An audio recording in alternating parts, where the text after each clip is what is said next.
Goeiemôre, baie welkom. Dit is elke dag 'n wonderlike voorreg om voor die Here te kan stil word. Ons gaan vandag so 'n bietjie wegskyf van Genesis af. Ons is by Romeine 8. Ons gaan Romeine 8 vers 1 tot 11 lees, 'n baie mooi gedeelte. Kom ons maak ons oë toe. Ja, julle sal bly wees. Julle sal vrede hê. Die berge en die heuwels sal bly wees en juig. Al die bome in die veld sal hande klap.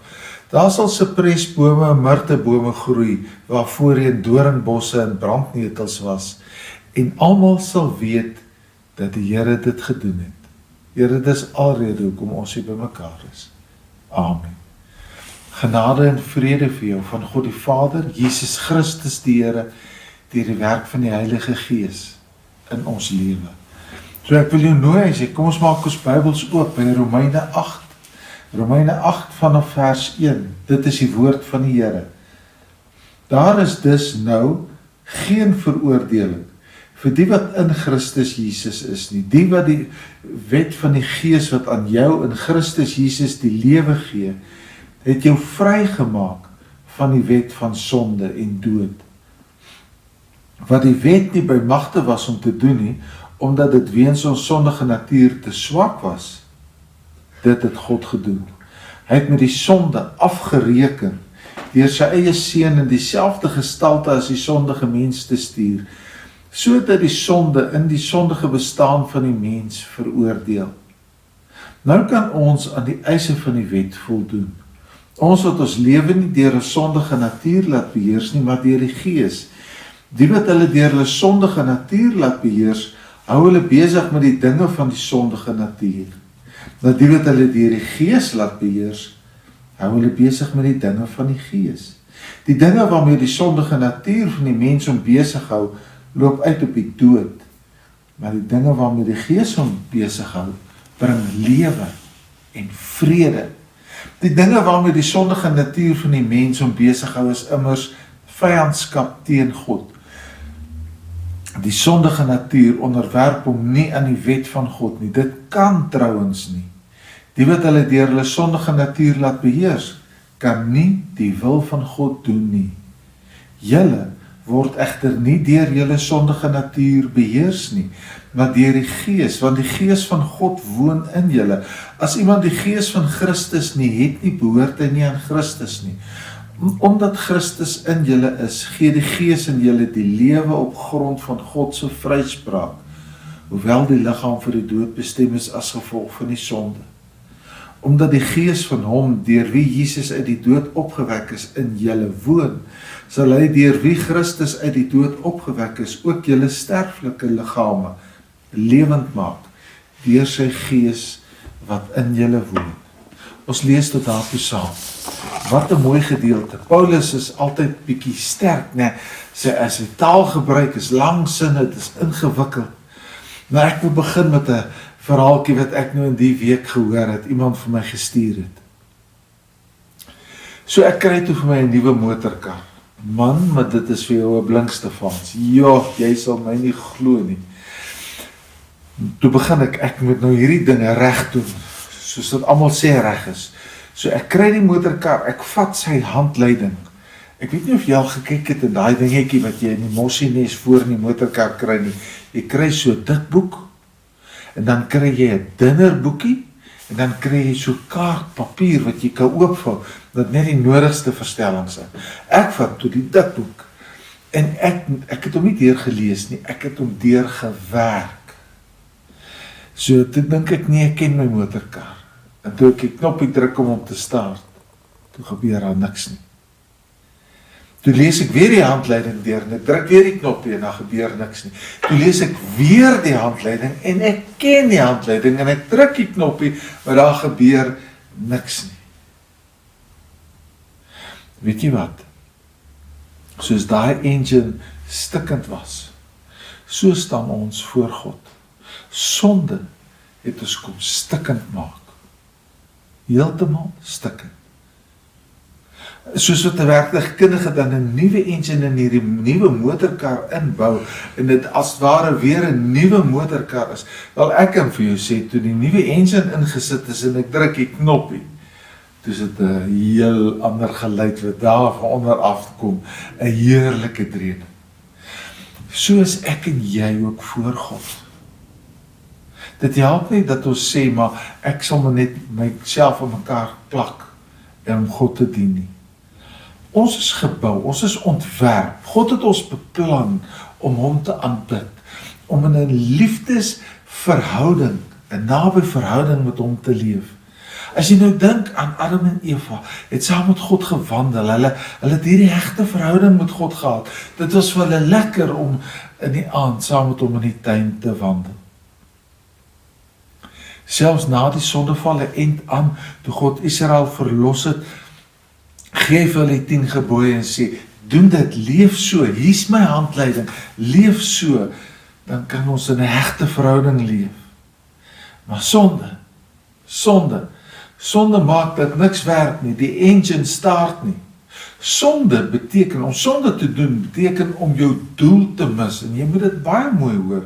Ek praat nie van stoutigheid nie, ek praat nie van bietjie afwyk nie, ek praat van jou doel te mis.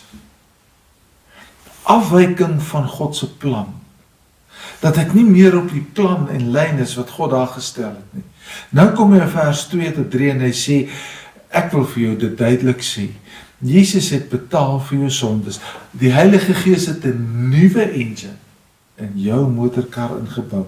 Jy is nuut gemaak, totaal en al nuut.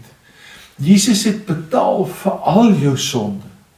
En daarom is daai hegte verbinding, daai hegte band, wat God oorspronklik met Adam en Eva gehad het, wat God in die profete soveel keer vertel het, daai hegte band het weer teruggekom. As jy nou net dink, toe God vir Moses gebruik het en Israel uit die Egipte, uit die land van slawerny uit bevry het hy hulle uitgevat, en hy het met hulle doel herstel en gesê, leef so, hier's my 10 gebooie, leef daarmee.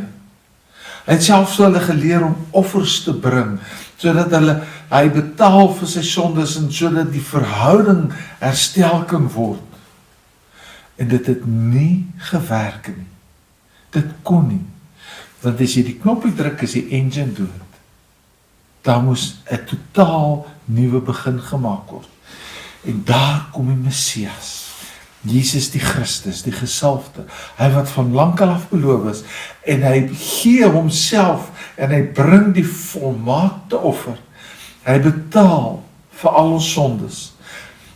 Daarom kom die Heilige Gees, en hy sit 'n nuwe engine in ons ou motorkar in, 'n totaal nuwe, want Jesus het betaal, hy het betaal uit volledig, hy het in my plek kom staan, en betaal vir my. So dit is 'n heeltemal, geheel en al 'n nuwe bedeling. Praat nou van 'n nuwe engine. Nee, dis 'n nuwe bedeling. Dis 'n nuwe bedeling waarin al my sondes betaal is, so ek is vry. Dis 'n nuwe bedeling waar ek weer in vrede met God en in harmonie en in 'n liefdesverhouding met hom leef. Soos iemand dit maandag aand so mooi gesê het, it was a once off, over and done with. So dis nie oor en oor nie. Jesus het volledig betaal, once off, over and done with. Dis nie ek is dan 'n nuwe mens, dan 'n ou mens, dan 'n nuwe mens, dan 'n ou mens nie. Daar's 'n nuwe engine ingesit, ek is 'n nuwe mens. En nou staan ek en jy in die plek. Want dis waarvoor Paulus pleit. En ek gaan dit nou net in ander woorde gebruik as wat Paulus dit gebruik het. Ons staan by 'n vurk in die pad. Die pad het gekom, die pad gaan hier links en die pad gaan hier regs. Die ou pad gaan links en die nuwe pad gaan regs. En ek en jy moet kies, gaan ons op die ou pad of gaan ons op die nuwe pad? Kan nie op al twee paaie lê nie. Ou pad of nuwe pad? Die ou pad, man, jy kan dalk daai ou engine van jou in die gang kry, nee. Daar gaan jy hoogstens 60 km/h kan ry, maar hy gaan rook, dat niemand kan kyk rondom hulle nie, en hy gaan ruk. Want dis 'n ou engine, wat nie werk nie, wat stikkend is. Nou as jy sê, maar nee, ek wil die nuwe pad waak, met 'n nuwe engine, met 'n nuwe mens, dan gaan dit oor loyaliteit teenoor God. Loyaliteit. Dit gaan oor dat my gedagtes nuut word. Dit gaan daaroor dat ek nuwe motiewe het. Ek kies om die pad saam met God te stap. My motief is nie dat ek in die kerk sit sodat ander mense my moet raak sien nie. My motief is nie dat ek 'n groot dankoffer gee dat almal moet sê hoe en waar nie. My motief is dat ek aan God verbonde is en dat ek met my lewe vir hom wil dankie sê. Nuwe lojaliteit, nuwe gedagtes, nuwe motiewe. En ek wil dit vir jou sê, dat jy dit mooi hoor. So met ander woorde, dis nie 'n oorlewing nie. Dit is lewe. Nee, dis nie battle to survive nie.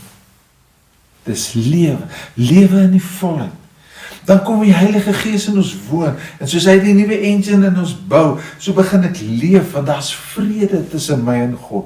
Ek leef in sy teenwoordigheid, ek luister na sy fluistering, ek stap die pad saam met hom, nuwe lojaliteit, nuwe gedagtes, nuwe motiewe. Maar ek weet nie hoe om dit anders vir jou te sê nie. Kyk, Paulus praat daar, sodat jy lewe en vrede kan hê. Dis asof hy vir die disippels van destyds gesê het, dis om musiek te speel. Jesus Christus is die skrywer van 'n mooi musiekstuk, en hy is die dirigent, en ek en jy het die voorreg om in hierdie musiek blyspel te speel. Daar's 'n violist, as ek myself kan onderbreek in die stelling wat ek gemaak het, Fritz Kreisler, en Fritz Kreisler het altyd gesê, as hy sê studente leer om viool te speel, dan is die eerste groot mylpaal waar hulle moet uitkom, dat hulle nie dink waar hulle vingers druk nie, maar dat hulle die musiek in hulle gedagtes moet speel, en as hulle die musiek in hulle kop hoor, dan gaan hulle lyf outomaties na daai note toe, so hulle wil eintlik die note wat hulle reeds hoor, net naboots op die viool. Dan speel jy die musiek. Jy speel die note in jou kop, jy sien die blad, jy hoor die klanke, en dan volg jy dit. En as ek weet daar, wat is sonde? Sonde is om af te wyk van die bladmusiek. Sonde is om die musiek nie te hoor nie. Dit gaan nie hier oor stoutigheid nie. Dit gaan nie oor 'n noot misdruk nie. As almal druk die draad, die snaar so bietjie skeef, dat die noot nie so mooi klink nie. Dit gebeur in ons almal se lewe. Ons is nog nie volmaak nie. Maar dit gaan daaroor, as ek nie God se musiek speel nie, as ek afwyk van sy wil en sy droom af. Daarom 1 Johannes sluit hierby aan, 1 Johannes 2 vers 9, die wat in Jesus bly, behoort self ook te lewe, soos wat Jesus geleef het. Soos wat Jesus die musiek gemaak het, so moet jy hom speel. Ja, dit is so, in ons lewe is daar 'n stryd. Daar's dan en wan 'n valsnoot, en ek wil nie 'n valsnoot speel nie, ek wil die mooiste musiek vir God maak. Maar ek volg die bladmusiek van God. Dis die nuwe pad. Ek maak musiek.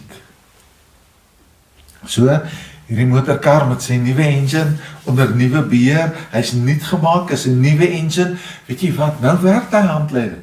Toe ek die handleiding toelees, en ek druk die knoppie, toe werk alles in hierdie motorkar perfek. Want niks wou werk nie, werk alles toe. Ek het gekies om die nuwe pad te ry.